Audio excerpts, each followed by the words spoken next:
एक समय की बात है। एक व्यापारी अपनी 3 बेटियों के साथ रहता था। व्यापारी को अपनी तीनों बेटियों से प्यार था। एक दिन उसे किसी काम से दूसरे देश जाना था।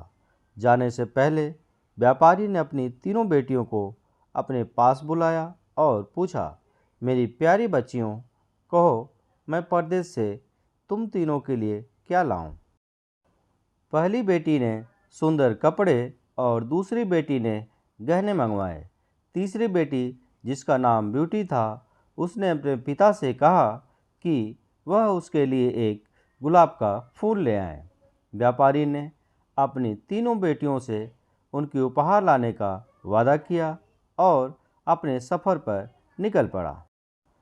अपना काम खत्म करके व्यापारी जब अपने घर की ओर चला तो वह तूफान में फंस गया और रास्ते से भटक गया।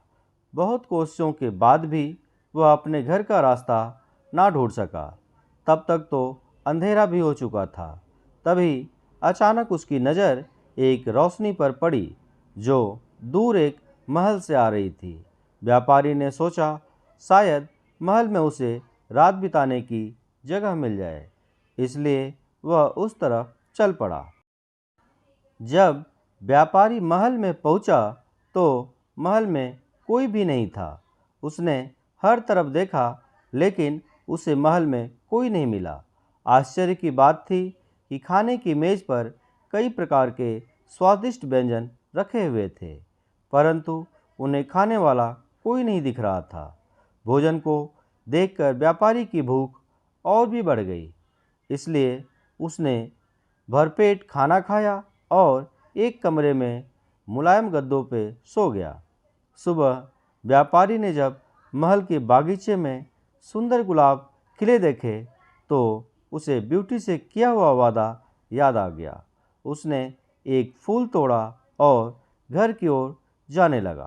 तभी वहाँ एक भयानक जीव प्रकट हुआ और बोला, मैंने तुम्हें अपना भोजन खाने दिया, अपने मुलायम गद्दों पर सोने दिया और तुम मेरे ही बागीचे से गुलाब तोड़ रहे हो। तुम्हें इसकी सज़ा भुगतनी होगी। व्यापारी बहुत डर गया था। कांपते हुए बोला, मुझे माफ़ कर दो, माफ़ कर दो मुझे मत मारो। यह गुलाब मैंने अपने लिए नहीं तोड़ा, अपनी बेटी के लिए तोड़ा था। मैंने अपनी बेटी से वादा किया था कि मैं उसके लिए गुलाब का फूल लाऊंगा। यह सुनते ही राक्षस ने व्यापारी से कहा कि वह एक शर्त पर उसे छोड़ेगा। उसे अपनी बेटी को महल में भेजना होगा। डरा और घबराया हुआ व्यापारी अपनी बेटी को भेजने का वादा कर वहां से चला गया। घर पहुंचकर व्यापारी ने अपनी बेटियों को सारी बात बताई और ब्यूटी से माफ़ी मांगते हुए कहा, अपनी जान बचाने के लिए मुझे उस समय कुछ समझ नहीं आया और मैं राक्षस से यह वादा कराया। मुझे माफ़ कर दो ब्यूटी, अपने स्वार्थी पिता को माफ़ कर दो। ब्यूटी ने अपने पिता के गले लगते हुए तसल्ली दी। आप बिल्कुल परेशान ना हो पिताजी, मैं आपका किया हुआ वादा जरूर निभाऊंगी। ब्यूटी जब महल पहुंची तो बहुत घबराई हुई थी। राक्षस का भयानक चेहरा देखकर वह बहुत डर गई, लेकिन राक्षस ने उसका खुले दिल से स्वागत किया। राक्षस ने उसे रहने के लिए अपने महल का सबसे अच्छा कमरा दिया और जब ब्यूटी आग के सामने बैठकर कढ़ाई करती, तब राक्षस उसके पास घंटों तक बैठा रहता और उसे निहारता रहता। धीरे धीरे दोनों को एक दूसरे का साथ अच्छा लगने लगा और वे अच्छे दोस्त बन गए। अब वह दोनों सारा सारा दिन एक दूसरे से बातें करते और खुश रहते। राक्षस को ब्यूटी बहुत अच्छी लगती थी और वह उसे शादी करना चाहता था, लेकिन डरता था कि ब्यूटी एक राक्षस से कभी शादी नहीं करना चाहेगी। बड़ी हिम्मत जुटाकर एक दिन उसने ब्यूटी से अपने दिल की बात कहने का फैसला किया। जब वह ब्यूटी के पास पहुंचा तो देखा कि ब्यूटी अपने पिता को याद करके बहुत उदास है।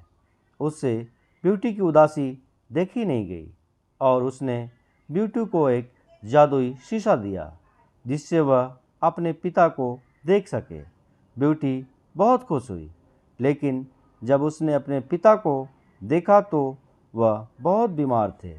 यह देखकर ब्यूटी ने राक्षस से अपने पिता से मिलने की इच्छा जताई। राक्षस ने उसे पिता से मिलने की इजाज़त दे दी और 7 दिन में वापस आने को कहा।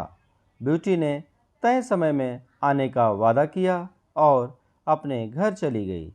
ब्यूटी को सामने देख व्यापारी बहुत खुश हो गया और जैसे जैसे उसे पता चला कि राक्षस देखने में भले ही क्रूर हो, लेकिन वह दिल का बहुत ही नेक और दयालु है, व्यापारी की सेहत और सुधरती गई।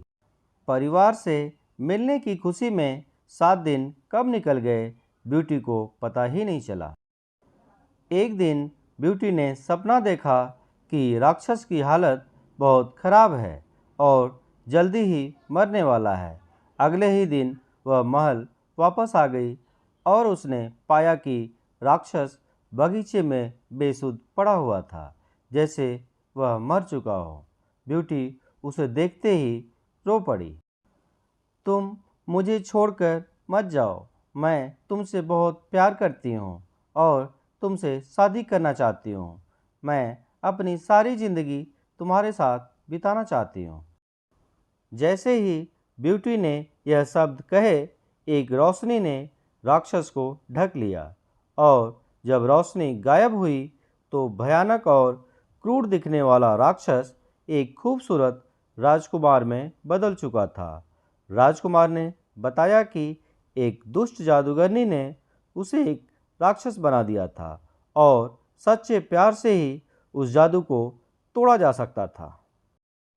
बहुत समय से राजकुमार उस लड़की को ढूंढ रहा था जो उससे उस रूप में प्यार करे जिसे सब डरते थे, जो उसकी सूरत से नहीं बल्कि उसके गुणों को चाहे।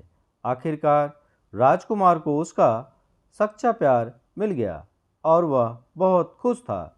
जल्द ही ब्यूटी और राजकुमार की शादी हो गई और वह अपनी गुलाबों सी खूबसूरत दुनिया में हंसी खुशी रहने लगे। इस कहानी से हमें यह शिक्षा मिलती है कि हमें किसी की सूरत को देखकर उसकी सीरत का अंदाज़ा नहीं लगाना चाहिए।